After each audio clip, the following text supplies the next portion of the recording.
जो स्त्री अपने पति से पहले भोजन करती है वे औरतें यह वीडियो जरूर देखें। भगवान श्री कृष्ण क्या कहते हैं। दोस्तों, एक बार की बात है, देवी सत्यभामा भगवान श्री कृष्ण के पास बैठी हुई थी और उनसे पूछती है, स्वामी आज मेरे मन में एक प्रश्न है, कृपा करके आप उसका निवारण कीजिए। भगवान श्री कृष्ण कहते हैं, प्रिय तुम्हारे मन में जो भी शंका हो निसंकोच होकर मुझसे पूछो, तुम्हारी हर शंका का निवारण करना मेरा पहला कर्तव्य है।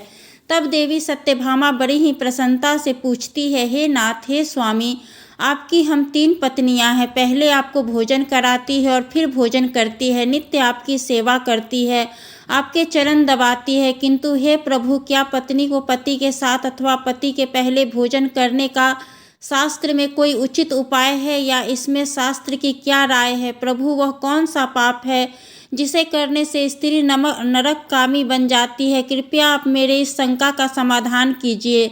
तब भगवान श्री कृष्ण मुस्कुराते हुए बोलते हैं, सत्यभामा, आज तुमने समस्त मानव जाति के कल्याण के लिए बहुत ही महत्वपूर्ण प्रश्न किया है। हे देवी, तुम्हें जो प्रश्न किया है उसका समाधान देवी सुदेवा की कथा सुनने से प्राप्त हो जाएगा। देवी सत्यभावना कहती है, हे प्रभु, रानी सुदेवा कौन थी, इसका आचार विचार कैसा था, मेरे मन में उसके विषय में जानने की जिज्ञासा है, कृपा करके उस जिज्ञासा को शांत करे। तब प्रभु श्री कृष्ण कहते हैं, सत्यभामा, तुम्हारे आग्रह पर मैं तुम्हें रानी सुदेवा की कथा सुनाता हूँ। तुम्हारी सभी शंकाओं का समाधान इस प्राचीन कथा में ही है।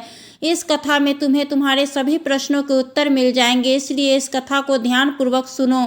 और जो भी मनुष्य इस कथा को ध्यानपूर्वक सुनता है, उसका प्रचार करता है और वह सौभाग्यशाली बनता है, उसे कभी नरक की प्राप्ति नहीं होती। तो मित्रों, आप भी इस कथा को ध्यानपूर्वक सुनिएगा। फिर देवी सत्यभामा कहती है, हे स्वामी, मैं इस कथा को अवश्य ध्यानपूर्वक सुनूंगी, कृपया आप इस कथा को कहिए। भगवान श्री कृष्ण कहते हैं, सत्यभामा, फिर सुनो। प्राचीन काल में अयोध्यापुरी में महाराज युवा राज करते थे। वे धर्म का पालन करने वाले गुणवान, चरित्रवान और अत्यंत ही कुशल सम्राट थे। उनका विवाह काशी नरेश की पुत्री सुदेवा के साथ हुआ था। सुदेवा सत्य का व्रत पालन करने में तत्पर, गुणवान, चरित्रवान तथा महान पतिव्रता थी।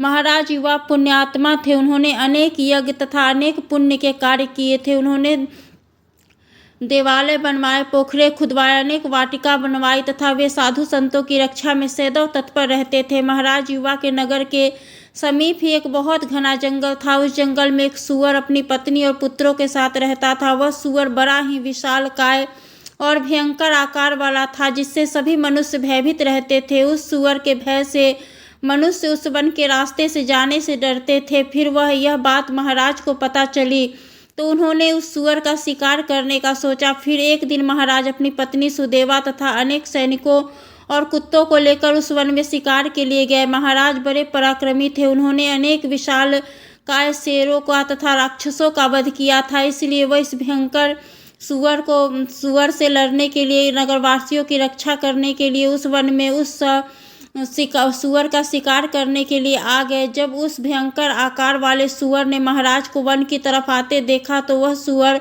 अपनी पत्नी से कहने लगा कि हे प्रिय, देखो, यह कौशक देश के महान सम्राट है। ये महापराक्रमी और महातेजस्वी है और इस वन में मेरी शिकार करने के लिए आ रहे हैं। इनके साथ बहुत से कुत्ते और व्याध हैं। इसमें तनिक भी संदेह नहीं है कि वह मुझ पर ही प्रहार करेंगे। महाराज बड़े पुण्यात्मा है, राजाओं के भी राजा, समस्त विश्व इसके अधीन है। हे प्रिय, मैं तुम सबकी रक्षा करने के लिए अपना पराक्रम दिखाता हूँ। महाराज के साथ युद्ध करूँगा। अगर युद्ध में मैं इनको पराजित कर दूँ तो तीनों लोकों में मेरी कृति हो जाएगी। यदि मैं इनके हाथों से मारा गया तो मुझे इस सूअर के जन्म से छुटकारा मिलेगा और विष्णु लोक को चला जाऊँगा। मेरे पिछले जन्म के पाप के कारण ही मुझे इस जन्म में सूअर प्राप्त हुआ था। प्रिय, तुम मेरा मुँह छोड़कर हमारे पुत्र और पुत्रियों को लेकर पर्वत की गुफा में चली जाओ। अब समय आ गया है कि मैं अपने पूर्व जन्मों के पापों से मुक्त हो जाऊँ। जब यमराज के बाण मेरे शरीर को घायल करेंगे तो एक बाण मेरे पूर्व जन्म के पाप को नष्ट हो जाएंगे। फिर उस सूअर की पत्नी बोलती है, हे नाथ, हमारे बच्चे आपके ही पराक्रम और साहस के कारण इन वन में नित्य होकर विचरण करते हैं, कोमल फूलों का आहार ग्रहण करते हैं। आप ही के कारण इन्हें शेर, शिकार आदि जंगली जानवर का भय नहीं रहता, क्योंकि आप इनकी रक्षा करते हैं। आपके भीषण रूप को देखकर कोई शिकारी हमारे शिकार करने के लिए इस वन में नहीं आता। अगर आपकी मृत्यु हो जाएगी तो फिर मेरे और हमारे पुत्रों की रक्षा कौन करेगा? आपके बिना हम बेसहारा हो जाएंगे। पति के बिना मेरा क्या होगा? उत्तम सुअर के गहने, आभूषण, वस्त्र पहनकर भी कोई भी स्त्री पति के बिना शोभा नहीं पाती है। पति से ही स्त्री का सौंदर्य और शोभा प्राप्त होता है। आपके बिना मेरा जीवन नष्ट हो जाएगा। हे नाथ, हे परमेश्वर, आपके बगैर मैं जीवित नहीं रह सकती। नाथ, मैं सच सच कहती हूँ, आपके साथ यदि मुझे नरक में भी डाल दिया जाए तो मैं खुशी खुशी आपके साथ चली जाऊंगी। इसलिए आप महाराज के सामने मत जाइए, आप भी हमारे साथ पर्वत की कंदर में चलिए, हम वहीं छिपकर बैठ जाते हैं। आप जीवन की इच्छा छोड़कर अपनी पत्नी और पुत्र को अकेला छोड़कर जा रहे हो, इससे आपको क्या लाभ होगा? सुअर कहता है, प्रिय, तुम वीरों की धर्म पत्नी हो और तुम जानती हो कि इसलिए ऐसा कह रही हो। यदि तुम शूरवीरों को ललकार है, युद्ध के लिए निमंत्रण देता है, तो वीर पुरुष को लोभ और भय से करा भर्ती में छिपकर नहीं भागना चाहिए। ऐसे पुरुष को 1000 युगों के लिए कुंभी पाप नरक में डाल कर पकाया जाता है। वीर पुरुष अगर शत्रु का सामना करता है, लड़ते हुए वीर गति को प्राप्त होता है, तो उसे मृत्यु के बाद दिव्य लोक की प्राप्ति होती है। और महाराज, शावक हमारे पास युद्ध करने के लिए आए हैं, वे हमारे अतिथि हैं और अतिथि का अनादर नहीं करना चाहिए। अतिथि का आदर सत्कार भगवान विष्णु का अपमान होता है, इसलिए उनके पास युद्ध करना मेरा कर्तव्य है। फिर वह सुअर की पत्नी बोलती है, हे प्राणनाथ, ठीक है, यदि आप महाराज के साथ युद्ध करना चाहते हैं तो मैं भी आपके साथ आकर आपका पराक्रम देखूंगी। इतना कहकर उस सुअर की पत्नी ने अपने पुत्रों को बुलाकर कहा, हे पुत्रों, मेरी बात सुनो। आज युद्ध भूमि में अतिथि आए हैं, उनका सत्कार करने के लिए और उनसे युद्ध करने के लिए तुम्हारे पिताजी जा रहे हैं और उनके साथ मैं भी जा रही हूँ। इसलिए तुम सभी अपने भाइयों को लेकर पर्वत की गुफा में जाकर छिप जाओ। महाराज को बड़े बलवान हैं और वे इस युद्ध में हमारा संहार कर डालेंगे, इसलिए तुम लोग यहाँ से भाग जाओ और अपने प्राण बचाओ। फिर वह सुअर के छोटे छोटे बच्चे बोलने लगे, माँ, तुम पुत्र अपने माता पिता को संकट में छोड़कर भाग जाते हैं,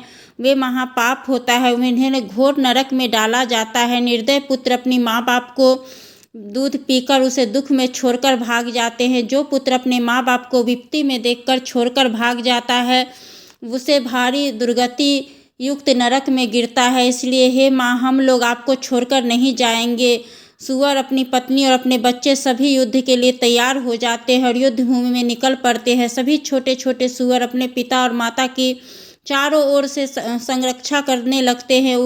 उधर महाराज छवा को अपनी सेना के साथ उस स्थान पर जाते हैं और अपने सामने पर खड़े सुअरों को देखकर बड़े बड़े शूरवीर को सुअर का शिकार करने के लिए आगे भेजते हैं। वे सभी बलवान शूरवीर योद्धा हाथ में तलवार भाले लेकर सुअरों पर आक्रमण करने लगते हैं। फिर सुअरों और राजा के सैनिकों के बीच भीषण युद्ध होता है। सभी एक दूसरे पर भीषण प्रहार करने लगते हैं। सुअर अपने दांत से मारने लगता है और सैनिक अपने भाले से सुअरों को मारने लगते हैं। इस युद्ध में अनेक सुअर मर जाते हैं। इतने में घायल हुए महाराज के अनेक सिपाही भी मर गए। घायल हुए अब केवल सुअर, उनकी पत्नी और उसके कुछ 5-7 बच्चे थे। अपने सभी पुत्रों को मरा हुआ देखकर सुअर की पत्नी भयभीत हो गई और अपने पति से कहने लगी, मुझे और इन बालकों को लेकर यहाँ से चले जाओ, नहीं तो हमारा वंश नष्ट हो जाएगा। कृपया हम सभी अपने प्राण बचाकर भाग चलते हैं, नहीं तो महाराज हम सभी को मार डालेंगे। फिर सुअर कहने लगा, यह शेरों के बीच में एक सुअर पानी पी सकता है, लेकिन 2 सुअरों के बीच में एक शेर पानी नहीं पी सकता। जाति में ऐसा बल देखा जाता है, इसी कारण से सुअर से सभी भयभीत हो जाते हैं। अगर इस समय मैं मृत्यु के भय से भाग जाऊं तो मेरे सुअर जाति की सिद्धि नष्ट हो जाएगी। इसलिए हे प्रिय, तुम हमारे बच्चे को लेकर यहाँ से चली जाओ, सुखपूर्वक जीवन व्यतीत करो। सुनकर सुअर की पत्नी बोली, हे नाथ, मैं आपसे बहुत प्रेम करती हूँ। आपने मेरा आदर सम्मान करके, रीति क्रिया करके मेरी रक्षा करने के लिए मन के जीत लिया। आपने मेरा मुंह नहीं देखा, इसलिए मैं अपने पुत्रों के साथ अपने सामने के प्राण त्याग दूंगी, किंतु आपको अकेला छोड़कर उसकी पत्नी दोनों ही महाराज के युद्ध करने के लिए आगे जाते हैं। सुअर भयंकर गर्जना करता हुआ महाराज को युद्ध के लिए ललकारता है और सूअर उसके सामने बड़े बड़े वीरधाओं अपने दांतों से भाली भांति उठाकर फेंकने लगता है। अपने सैनिकों को मरता हुआ देखकर महाराज को क्रोध आ जाता है। वह अपना धनुष निकालकर उस सूअर पर बड़े वेग से आक्रमण करते हैं। महाराज का एक बाण तीव्र गति से जाकर उसके शरीर में घुस जाता है और वह सूअर जमीन पर गिर जाता है। महाराज उस पर प्रहार करते हैं और सूअर को मार डालते हैं। सूअर के मरते ही उसके प्राण निकलते हैं और विष्णु लोक को चले जाते हैं। फिर महाराज के सैनिक अपने हाथ से ले उस सूअर की पत्नी को मारने के लिए उसकी ओर जाने लगते हैं। सूअर की पत्नी अपने बच्चों के सामने खड़ी हो जाती है और बच्चे से कहती है, बच्चों जब तक यहाँ पर खड़ी हो तुम यहीं से भाग जाओ। सूअर का बड़ा बेटा बोलता है, हे माता, अपने प्राण के भय से आपको मरने के लिए छोड़कर कैसे भाग जाऊं? अगर मैं ऐसा करूंगा तो मुझ पर धिक्कार है। मैं युद्ध शस्त्र शत्रु को प्राप्त करूंगा। तुम अपने पुत्रों को लेकर यहाँ से चली जाओ। फिर सूअर की पत्नी बोली, मेरे पुत्र में महापाप नहीं, मुझे अकेला छोड़कर कैसे चली जाओ? इतने में ही राजा के सैनिक उन सेवकों के पास आते हैं और उस पर प्रहार करने लगते हैं। सूअर का बड़ा बेटा भयंकर युद्ध करता है और अनेक सैनिकों को मार गिराता है। तब महाराज आकर सूअर के बेटे को भी मार डालते हैं। अपने पुत्र को मरा हुआ देखकर सूअर की पत्नी बहुत क्रोधित हो जाती है, भीषण प्रहार करने लगती है।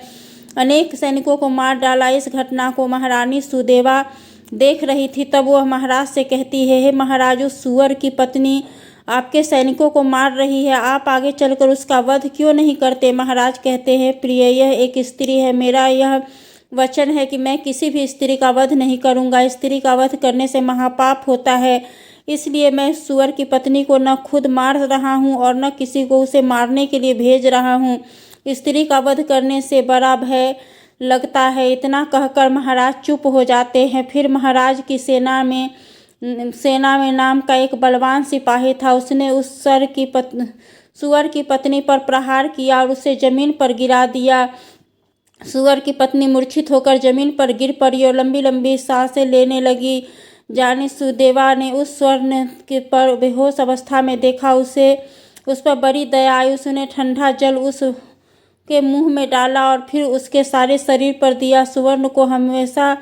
स्वर्ण रानी उस पर शीतल जल डालते हुए देखा तो वह बहुत प्रसन्न हुई और मनुष्य वाणी में बोलने लगी, हे देवी, तुम मुझ पर ठंडा जल डालकर मुझे कष्ट से मुक्ति दिलाई है, कल्याण हो। ऐसे वचन सुनकर रानी सुदेवा को बड़ा आश्चर्य हुआ। वह सोचने लगी कि यह तो आज विचित्र बात हो गई कि एक स्वर्णी की तो उसकी वाणी से सुंदर और स्पष्ट संस्कृत बोल रही है। फिर रानी ने उससे कहा, हे भद्रे, तुम कौन हो? तुम्हारा बर्ताव विचित्र है, होकर भी तुम मनुष्य की वाणी में बोल रही हो। मुझे अपने पुराने जन्म की कथा सुनाओ, किस कारण से तुम सूअर बनी हो? फिर सूअर कहने लगी, हे देवी, मेरे पति ने पिछले जन्म में गुरुजनों का अपमान किया था, इसके कारण मैं उन्हें सूअर का जन्म प्राप्त हुआ। अब मैं आपको पूर्व जन्म की कहानी बताती हूँ। हे देवी, कंग नाम के देश में शिवपुर नाम का एक सुंदर नगर था। उस नगर में वसुदत्त नाम के विद्वान रहते थे। उसी वसुदा ब्राह्मण की पुत्री थी। उन्होंने मेरा नाम सुकन्या रखा था। उस समय उस नगर में मेरी जितनी सुंदर स्त्रियां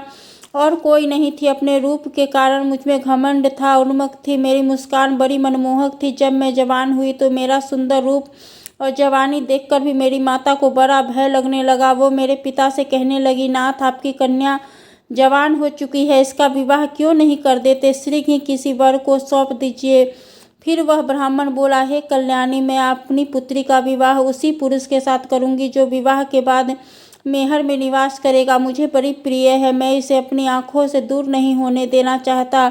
शिव वर्मा के नाम के जवान विद्वान ब्राह्मण मेरे पास मन मेले आए और पिता के ज्ञान और कुशल को देखकर प्रसन्न हुए। मुझे इनका विवाह करने के लिए पूछा। फिर मेरे पिता ने उस शिव ब्राह्मण से मेरा विवाह कर दिया और हमारे साथ ही हमारे घर पर रहने लगे। परंतु मैं अपने माता पिता के लाड प्यार से बिगड़ चुकी थी, अपनी विवेक शक्ति खो चुकी थी, अपने पति की सेवा नहीं की, चरण स्पर्श नहीं किए। मैं सदा उन्हें क्रूर दृष्टि से देखती थी, अपमान करती थी, उनके नाम लेकर पुकारती थी, उनके भोजन करने से पहले ही भोजन कर लेती थी, अपने पति से ही खुद को भोजन परोसवा लेती थी। मैं अपनी मर्जी से सख्त स्वतंत्र होकर यहाँ वहाँ घूमने लगती थी और यह बात अपने पति एक एक कान करती थी। मैं उनके साथ कभी भी नहीं रहती थी। उन्होंने मेरे शरीर को कभी हाथ भी नहीं लगाने दिया। शिव शर्मा बहुत ही शांत स्वभाव के थे। उन्होंने मुझे अनेक दिनों तक सहन किया और फिर एक दिन वे अत्यंत दुखी होकर मुझे छोड़कर चले गए। मेरे पति के जाते ही मेरा पिता बहुत दुखी होकर कहने लगा, प्रिय सुनो, तुम हमारे दबाव हमारी पुत्री को छोड़कर चले गए। हमारी पुत्री की पापी चरनी है तो विद्वान थे। मैं क्या जानता था कि हमारी पुत्री सुकन्या दुष्ट और कुल नाशिनी होगी। मेरी माता बोली, हे नाथ, हमारी पुत्री आपके ही लाड प्यार से बिगड़ गई है। इसे सही राह पर लाने के लिए आपको ही कुछ करना होगा।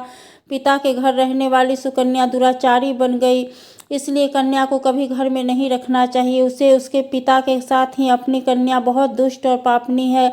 आप इसका न करके इसके पति के पास भेज दीजिए। इस प्रकार से माता के वचन सुनकर मेरे पिता बहुत क्रोधित हुए। उन्होंने कहने लगे कि दुष्टा, हमारे कुल में कलंक लगाने वाली दुराचार, तेरे ही कारण शिव वर्मा हम सबको छोड़कर चले गए। इसलिए तेरा पति जहाँ पर है तुझे वहीं चली जा, अथवा तुझे अच्छा लगे वहाँ पर चली जा। मैं अपने घर को छोड़कर चली आई। बाहर जाने पर उल्टा अपनी दुराचारी संबोधित करने लगे, इसलिए मैं अपने पति को ढूंढते हुए वन चली गई। फिर एक दिन वन में मैं एक कुटिया के सामने जा खड़ी हुई और भिक्षा मांगने लगी। वहीं उस कुटिया में रहने लगी। उस कुटिया में रहने वाली एक मंगला नाम की स्त्री ने मुझे देखकर अपने पति से कहा, स्वामी, द्वार पर एक दुखिया दुबली पतली स्त्री भिक्षा मांगने के लिए आई है। मंगला का पति शिव शर्मा ही था। उसने मेरा त्याग किया था। मुझे देखकर उन्होंने मुझे पहचान लिया और पत्नी से कहने लगा कि यह मेरी पहली पत्नी सुकन्या है, जो मुझे बहुत ही प्रिय थी। इसलिए तुम इसका